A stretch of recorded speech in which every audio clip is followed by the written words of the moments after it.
Please subscribe to receive the upcoming videos. How the healthcare tax is unconstitutional. How Medicare for all is unconstitutional. How the healthcare ruling will wipe out the gun control movement. Now let us begin. The income tax is unconstitutional under the healthcare ruling. America should get ready, because its tax system is headed for a complete overhaul. Finally, Americans will be fairly taxed thanks to Chief Justice John Roberts' ruling in National Federation of Independent Business vs. Sebelius, also known as the healthcare ruling. In the healthcare ruling, Roberts said that the Commerce Clause in the United States Constitution grants Congress the power to regulate commerce. To regulate commerce is to influence a consumer's decision to buy. Consumers buy tangible items, that is, land and manufactured products, services, that is, all forms of labor, and permission, that is, public and private licenses.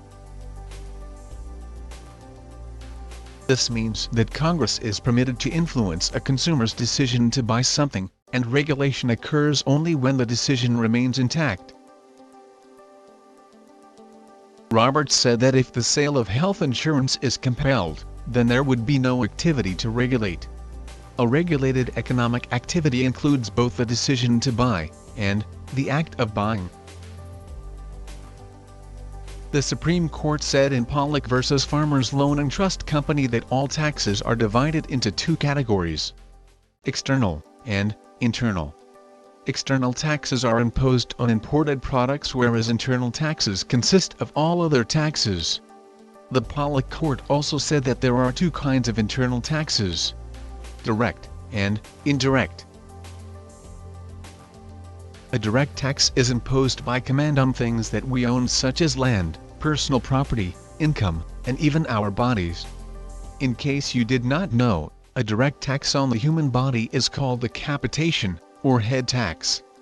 A direct tax is paid by the individual directly to the government, and this is done without any involvement of a third party. The purpose of a direct tax is to only collect revenue, and not regulate commerce.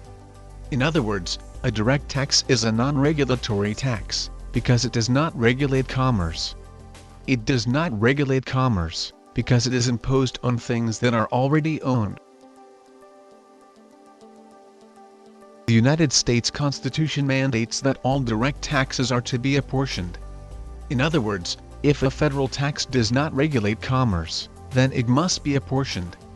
Apportionment basically means that Congress determines a total amount of money that it wants to collect as a tax debt, and this tax debt is divided proportionally among the states according to the census. An indirect tax is a tax that regulates commerce. It regulates commerce by being imposed on the purchase of a contract of sale. This is why indirect taxes are also known as sales taxes. In case you did not know, a contract of sale is also known as a sales receipt, or bill of sale.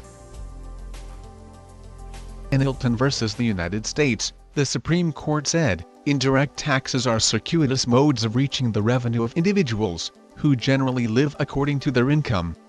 In many cases of this nature, the individual may be said to tax himself. The court also stated, all taxes on expenses or consumption are indirect taxes. With an indirect tax, the seller transfers the tax to the government. This is how the tax is indirectly paid by the consumer. A contract of sale is purchased when money is exchanged for what is sold, plus the amount of the sales tax. The key difference between an indirect tax and a direct tax is that an indirect tax is a tax that is imposed on the purchase of a contract, whereas a direct tax is a tax that is not imposed on the purchase of a contract. A sales tax influences the decision to buy something by increasing the price.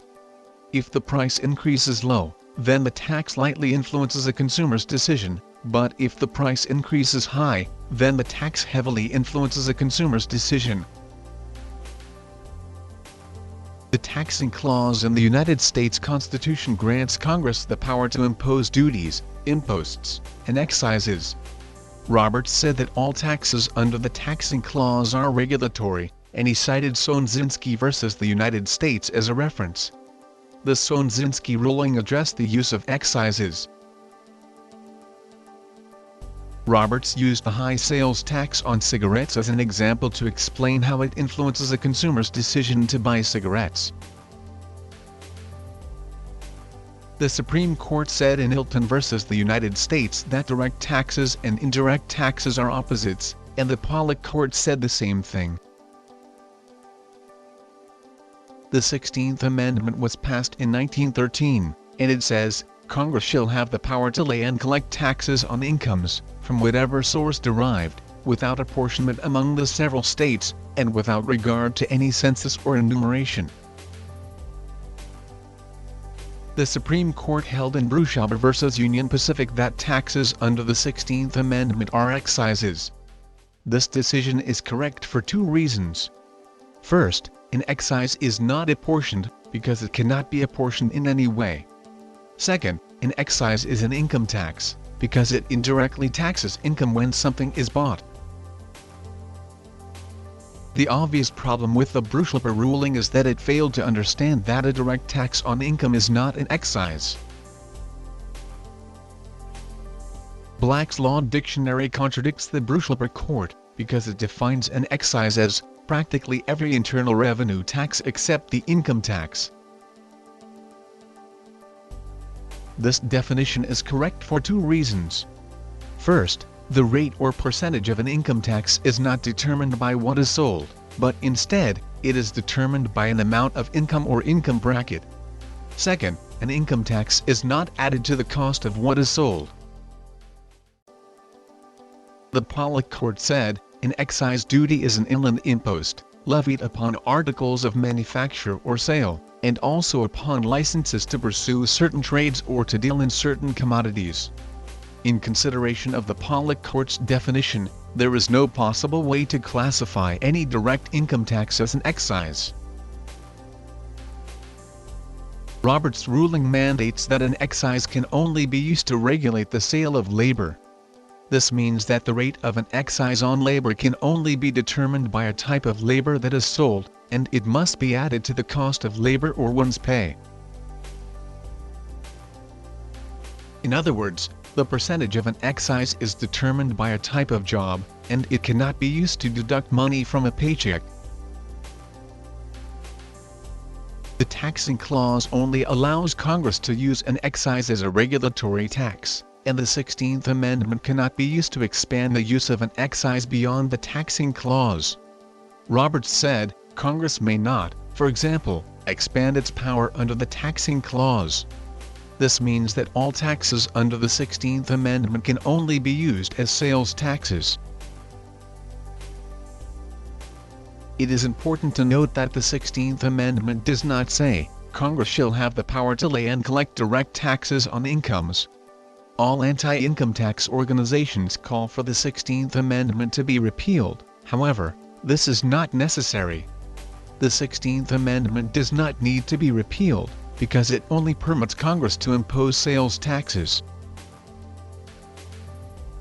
Like personal and business income taxes, withholding taxes, taxes on estates, capital gains, charitable income, lottery, and gambling winnings, dividend income, interest income, etc., are non-regulatory taxes, because they do not regulate a sale.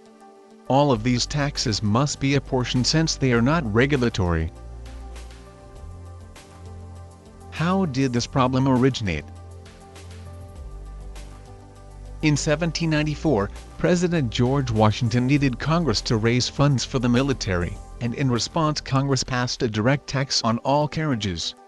Under this mandate, all carriages that were capable of transporting people were taxed. In fact, the carriage tax was even imposed on carriages that were not used. The Hilton Court used Adam Smith's The Wealth of Nations to classify the carriage tax as a license plate tax, and the Pollock Court later held that it was an excise. For over 2 centuries, The Hilton ruling has been used to uphold all federal direct taxes that are not apportioned.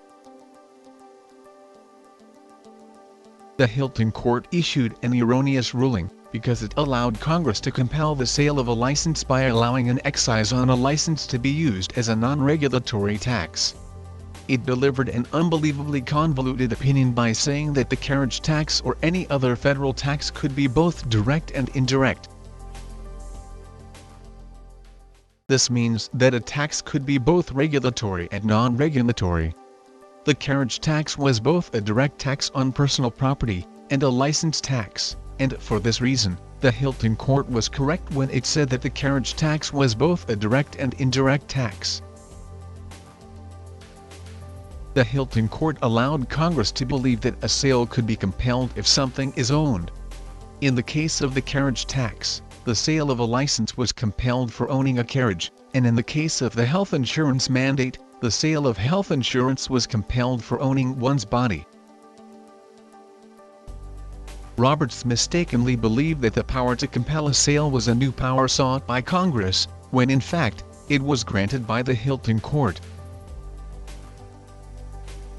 An excise that is used to force a sale is a non-regulatory tax, because it removes the consumer's decision to buy while preserving the act of paying the tax.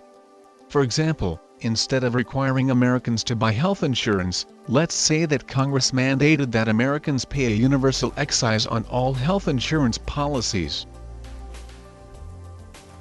Under this method of taxation, the only way to pay the tax would be to buy health insurance, and thus, there would be no decision to buy health insurance. This was the second way that Congress could have enforced the mandate to buy health insurance. Roberts inadvertently struck down the Hilton ruling when he said that Congress could not compel a sale. He failed to understand that the power to impose a federal tax directly, without being apportioned, is, first and foremost, the power to compel a sale. As previously mentioned, a contract of sale is bought when a consumer buys what is sold and pays the sales tax on what is sold. These two acts are both legally distinguishable, and indistinguishable within a singular act, the purchase of a contract of sale. As you can see, if a sales tax is imposed by command, like a direct tax, then a contract of sale must be bought in order to pay it. This kind of sales tax could only be non-regulatory, because there would be no decision to buy. The Hilton court gave Congress the authority to compel a sale. However, Roberts struck down Hilton when he held that the mandate could not be imposed as a command. If a tax could be both regulatory and non-regulatory as stated by the Hilton court, then the health insurance mandate would have been upheld as a command. The Bruchaber court used the Hilton ruling to uphold the first income tax under the 16th Amendment, and thus, by default, Roberts also struck down the Bruchaber ruling. This blew up a vast portion of the Internal Revenue Code. The IRS and DOJ websites address anti-income tax arguments, and neither website addresses the points that are discussed in this video. Americans have a right to sue the federal government in the United States Tax Court. Achieving a win should be easy since the healthcare ruling placed the federal courts in checkmate. Americans also have a right to stop the enforcement of all unconstitutional tax laws through jury nullification. Americans should know that a jury is the supreme check on unconstitutional laws. Justice Neil Gorsuch held in the United States versus Hayman that a criminal conviction is only determined by a jury. All of this will be unnecessary once President Trump sees this video. President Trump must be shown this video, because he has the ultimate green light to reform the federal tax system. It is important to note that his federal tax returns should no longer be an issue, because the taxes he paid were unlawfully imposed by Congress. President Trump must also pardon all Americans who are serving time for federal income tax evasion, because they were also illegally taxed by Congress. The healthcare ruling fundamentally changed America, and it's only a matter of time before the change takes place. This change will be easy to implement, so there's no need to turn a wagon ride into a space shuttle launch.